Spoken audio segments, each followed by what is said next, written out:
SW Media. Hey everybody, it's AG and welcome to Refried Beans, where we play an episode of the Daily Beans podcast from the same week, either 1, 2, or 3 years ago, so we can see how far we've come. So please enjoy this episode from days gone by and note the date in the intro. Refried beans. I like refried beans. That's why I want to try fried beans, because maybe they're just as good and we're wasting time. News with swearing. Daily beans, daily beans. Daily beans, daily beans. Hello and welcome to the Daily Beans for Thursday, October 19th, 2023. Today, Jim Jordan loses again and by a larger margin as some in the caucus complain about them and their spouses receiving threats. Senator Bob Menendez has been prohibited from receiving a classified briefing on Israel. Justice Amy Coney Barrett thinks ethics rules for SCOTUS sound like a good idea. Third-party candidate Cornel West has drawn the maximum campaign donation from Harlan Crow. Twitter troll Douglas Mackey has been sentenced to 7 months in prison. Trump lawyer John Lauro tried to be a lawyer in D.C. without being a member of the bar. And Judge McAfee denies Ken Chesebro and Sidney Powell's motion to dismiss and Chesebro's motion to exclude his memos from evidence. I'm your host, Allison Gill. Hey, everybody. Happy Thursday. I'm doing solo today. Dana is traveling. She will be back with me tomorrow. Also, some quick hits here. Judge McAfee has denied motions for the cheese and Kraken. So Chesebro wanted to exclude from evidence his fraudulent elector memos, saying that he was Trump's attorney and those were part of attorney-client privilege. And McAfee agreed with the DA, saying, no, sorry, bro. These are subject to the crime fraud exception because you've been indicted for them.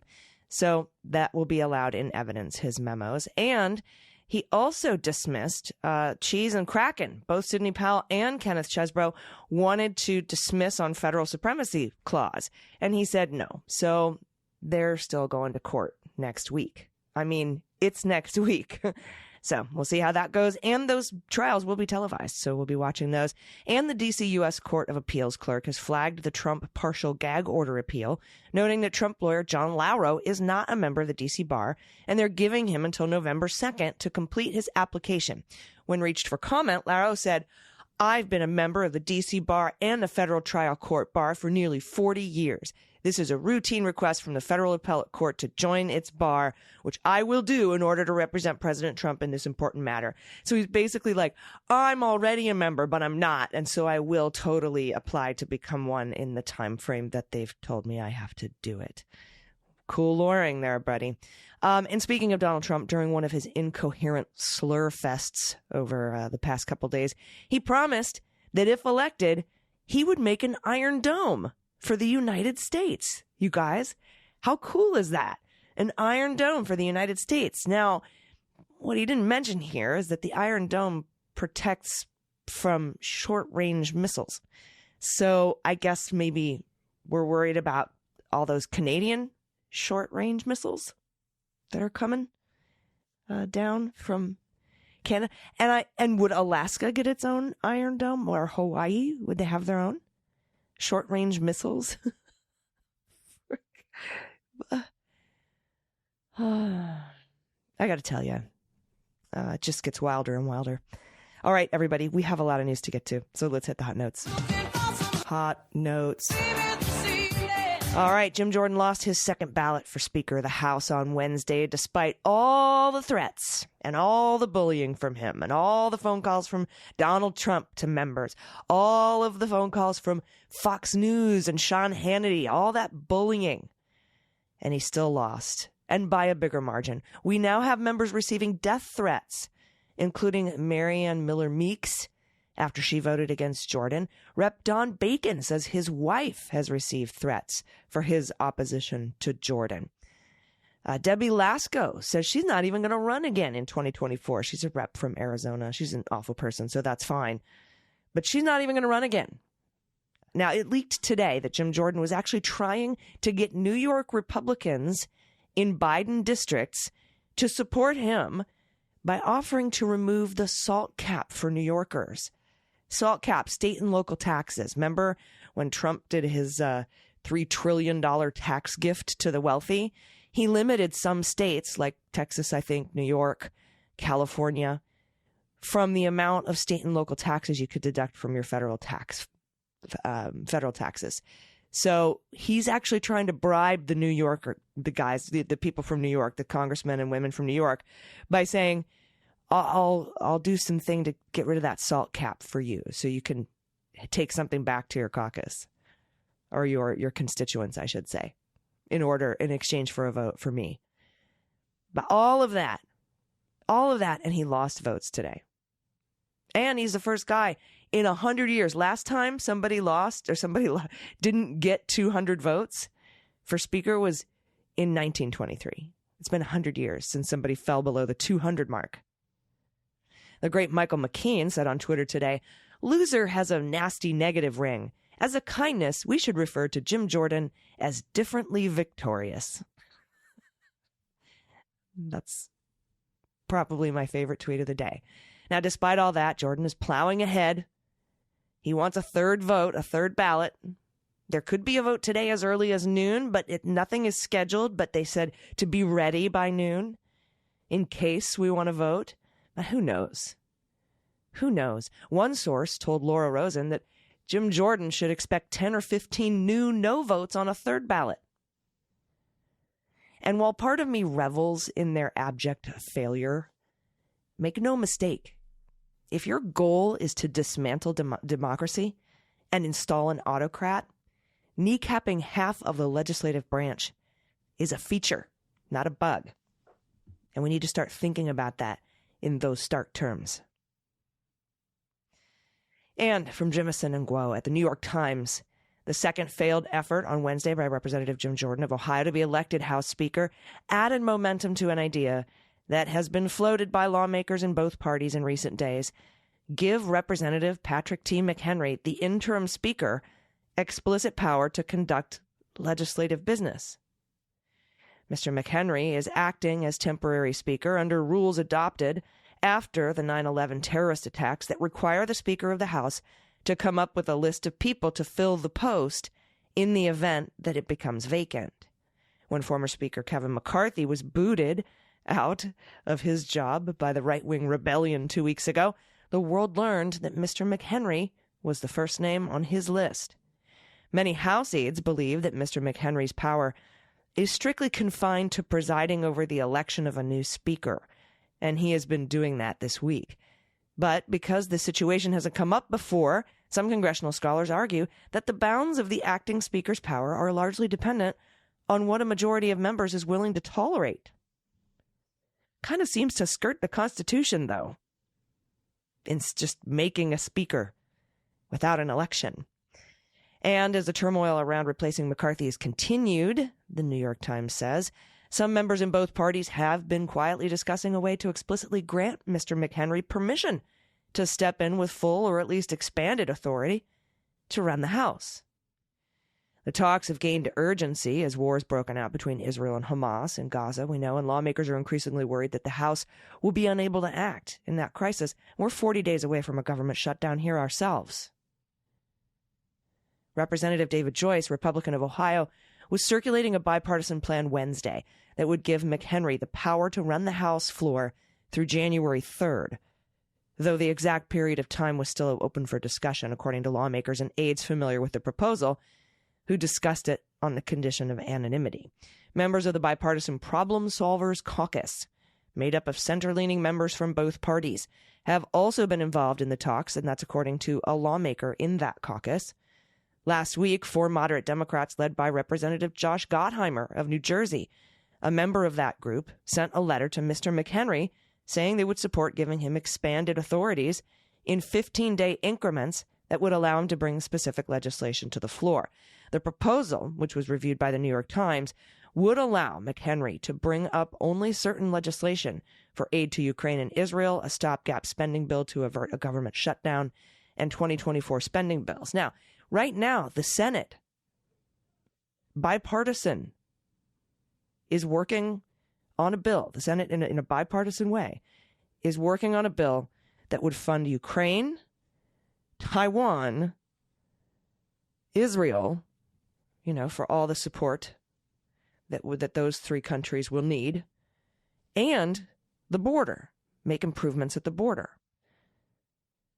So if McHenry would agree to passing that bill, you would still need quite a handful of Republican votes to get that done. You can't just rely on the speaker.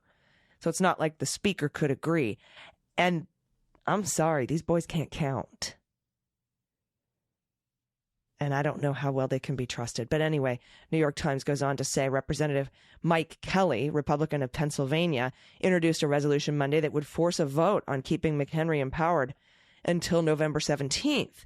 That's when the current stopgap spending measure expires, which would trigger a government shutdown unless Congress acts to extend it. Jim Jordan is actively whipping Republicans in his caucus to not work with Democrats on any kind of a solution. That takes us back to that feature, not a bug. If you're trying to kneecap Congress, this is how you do it. Meanwhile, John Boehner and Newt Gingrich have endorsed the McHenry plan. Newt. She turned me into a newt. Representative Nick LaLota, a New York Republican who opposed Jordan for a second time on Wednesday, told reporters that the latest failed vote absolutely served as evidence that the House should explore empowering McHenry. Representative Carlos Jimenez of Florida also voiced his support for a move by his party to give McHenry more power and open the House and get business done. The top Democrat in the House, Minority Leader Hakeem Jeffries, the leading vote getter in both speaker votes thanks to his United Caucus, Democrats in array. He said before Wednesday's vote, all options are on the table. He reiterated that the House Democrats have two goals here: preventing Mr. Jordan from obtaining the speakership and keeping the government running. And from the Department of Justice website, Douglas Mackey was sentenced today by United States District Judge Ann Donnelly to 7 months in prison for his role in a conspiracy to interfere with potential voters' rights to vote in the 2016 election for the office of the President of the United States. Douglas Mackey, known as Ricky Vaughn, was previously convicted on the charge of conspiracy against rights at a trial by a federal jury in Brooklyn. And if conspiracy against rights sounds familiar, maybe you've been listening to the Jack podcast, because that is Title 18, U.S. Code, Section 241, and Donald Trump is charged with this crime. Mackey was convicted of the charge in March 2023, following a 3-week trial.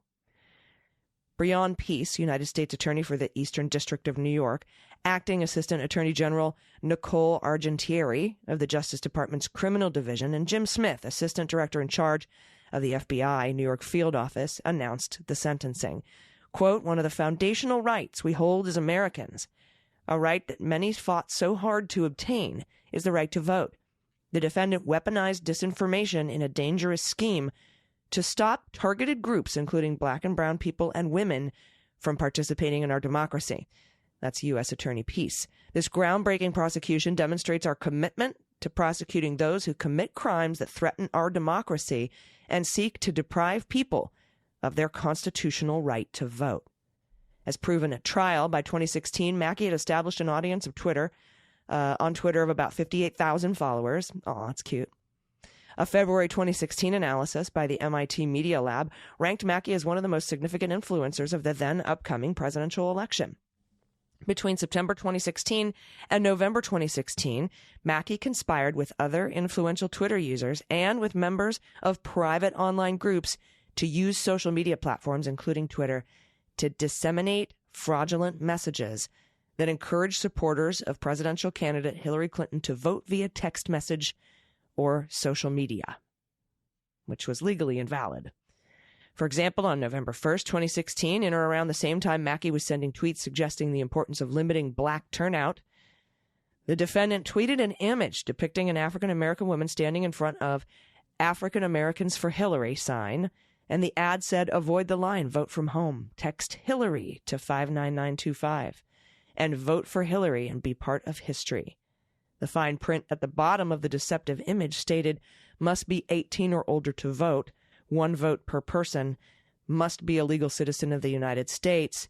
Voting by text is not available in Guam, Puerto Rico, Alaska, or Hawaii. Paid for by Hillary for President 2016.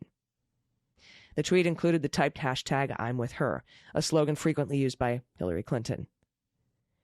On or about and before Election Day 2016, thousands of unique telephone numbers texted Hillary, or some derivative, to the 59925 text number, which had been used in multiple deceptive campaign images tweeted by Mackey and his co-conspirators.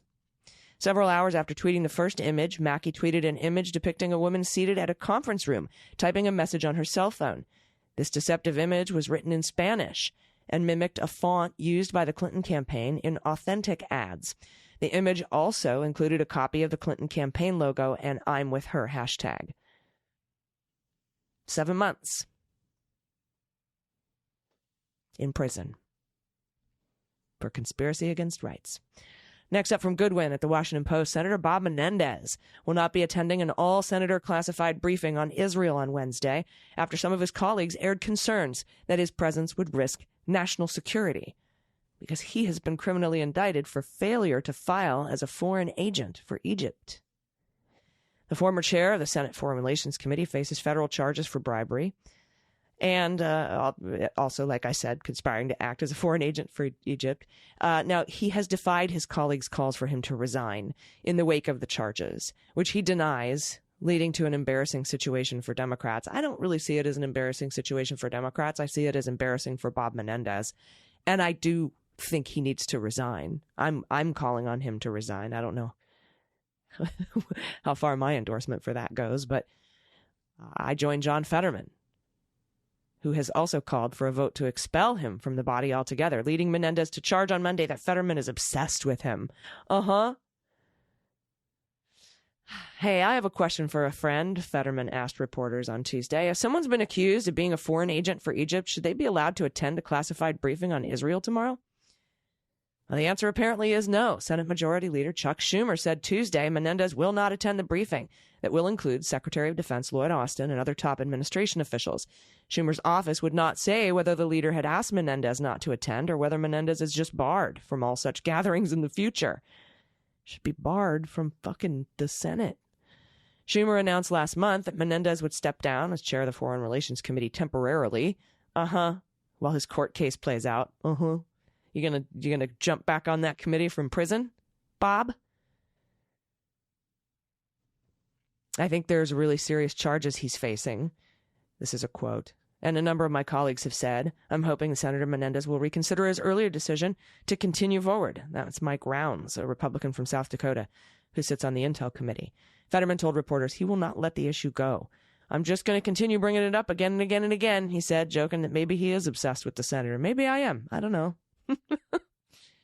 And from Catherine Doyle at NBC, progressive activist and independent presidential candidate Cornel West received a maximum campaign donation from Republican mega donor and, Clarence Thomas fishing buddy, Harlan Crow. Crow made the $3,300 donation in August, weeks before West abandoned his bid for the Green Party nomination to run as an independent. Crow has called West a self-proclaimed non-Marxist socialist. So, non-Marxist socialist. It can happen. It does exist. Non-Marxist socialists. Yeah, we're called Democrats. I don't know that I would give that moniker to Mr. West. But West has defended his campaign from questions about whether it would draw support from President Joe Biden, calling the two-party system an impediment for the flower of American democracy during an interview with NBC News and Meet the Press. Crow's close ties to SCOTUS Thomas have come under scrutiny in recent months after ProPublica, as we know, we've reported on it, detailed grifts, travel, and other items of value provided by Texas billionaire Harlan Crow to the Thomas family. Now, Thomas has not disclosed these in his annual financial disclosure forms, saying that the gifts had constituted personal hospitality and therefore did not fall under the disclosure rules at the time. And I said it before, and I will fucking say it again. If you don't understand financial disclosure forms, you should not be interpreting the Constitution. Now, federal election filings show real estate developer Harlan Crow gave to Republican presidential candidate Chris Christie in the last quarter as well, and to GOP members of the Senate and the House. Republican presidential candidates Nikki Haley and Ron DeSantis count Crow as a donor. The rival campaigns met with a consortium of mega donors, including Crow, in Dallas this month, hoping to leapfrog the field to become the top alternative to Trump. And speaking of the extreme court and its legitimacy crisis, conservative Justice Amy Coney Barrett indicated Monday she would support a code of conduct for the Supreme Court in the wake of recent claims that some justices have fallen short of required ethics standards. That's a nice way to put fucking probably broke the law. Speaking at the University of Minnesota Law School, Barrett said it would be a good idea for us to do it and suggested that the justices are broadly in support of a set of principles similar to those that lower court judges are required to follow. Quote, there's no lack of consensus among the justices. There's, unanimity among all 9 of us that we should and do hold ourselves. We do hold ourselves to the highest ethical standards possible.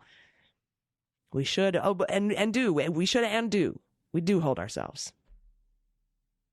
Barrett, who did not address the ethics issues at a public event in August, said the justices already follow existing rules as the requirement that the federal judges file financial disclosure reports every year. Yeah, but they're not filling them out right.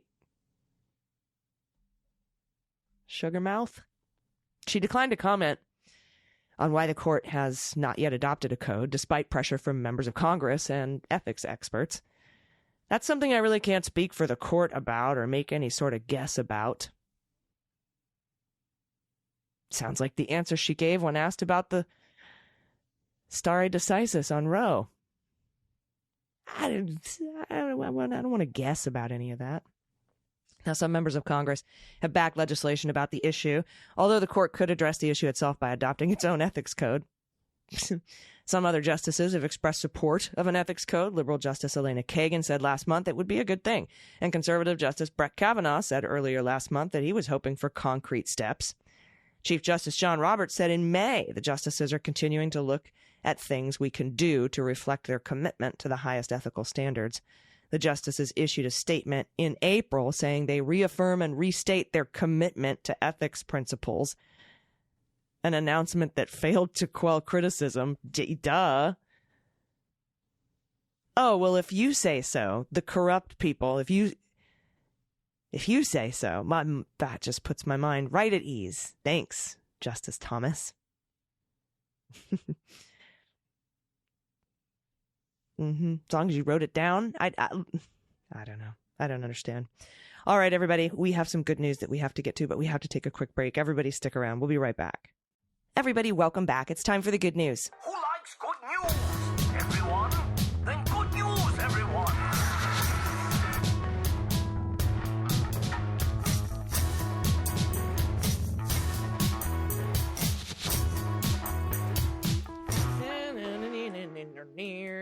Good news, good news. And if you have any good news, confessions, corrections, what the mutt, find the cat, what the heck wine, where I guess what your kind of horse you have. There's opine on the bovine. Again, I only know one cow breed, but we've had that. Any frog orgies, baby pictures, pictures of your happy place. Shout out to a loved one. Shout out to yourself. Let me know what your thesis or dissertation titles were, what you were studying.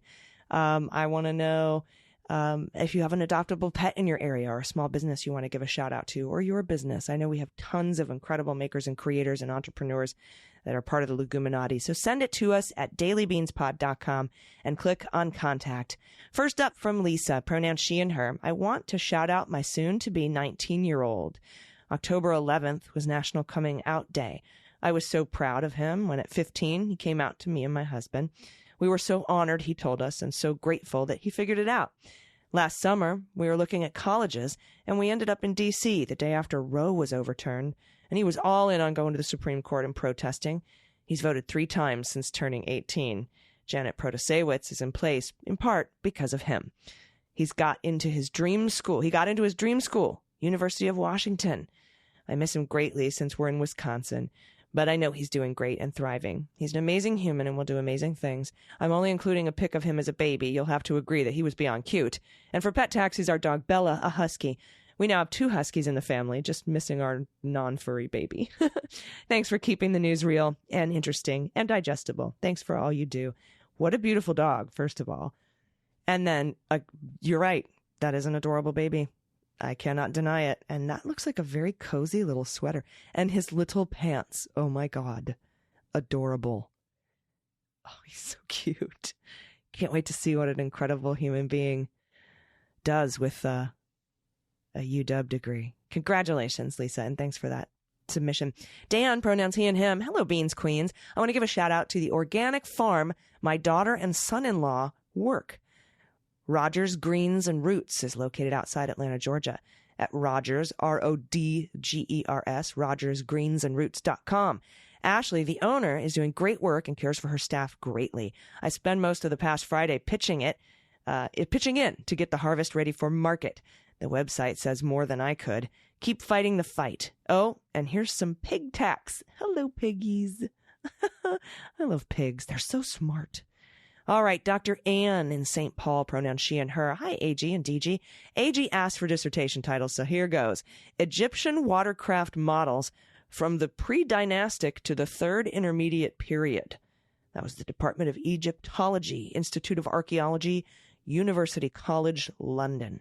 If you have insomnia, Chapter 2 will cure you forever.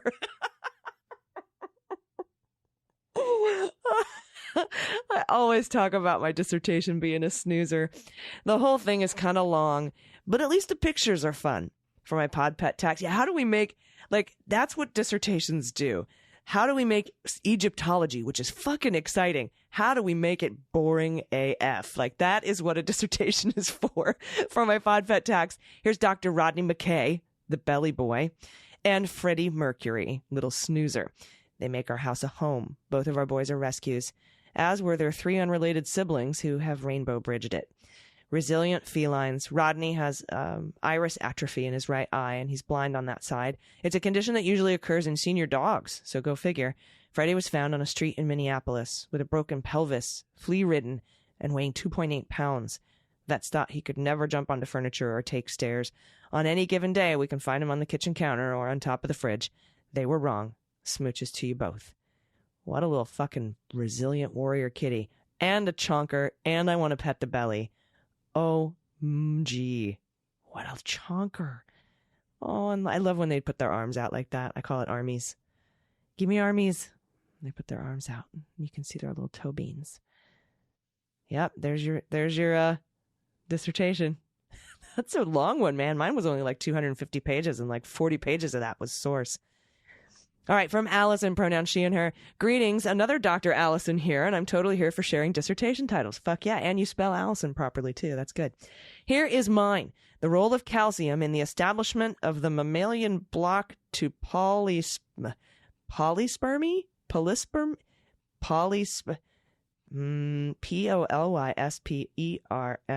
Polyspermy? Or polyspermy, I don't know, in mouse eggs. All right, let me try that again. The role of calcium in the establishment of the mammalian block to polyspermy in mouse eggs. My dad, after my defense, told me that the only words he caught throughout the entire talk was green sperm. At least that was something. Thanks for all you do. So thank you very much. I mean, I understand what polyspermy is, but I don't know. Polyspermy sounds like a weird way to pronounce it, and it feels like it should be polyspermy. Do you know what I'm saying? Like polygamy. No, it's polygamy. Polyspermy? No, polyspermy. But I could be totally wrong. I would love to know your thoughts on that, though, Dr. Allison, because I guarantee you know, and I do not.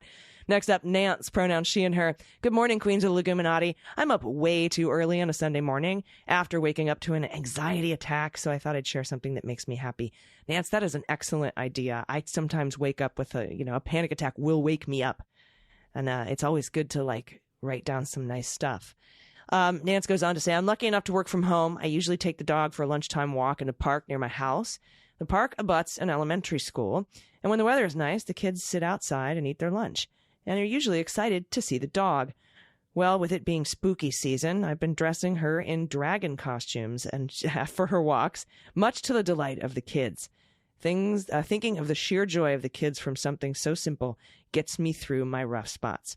They they just love stuff. Like, what was I watching the other day? I think it was Knocked Up, where Paul Rudd is like, yeah, they go ape shit for bubbles. I wish I loved anything that much.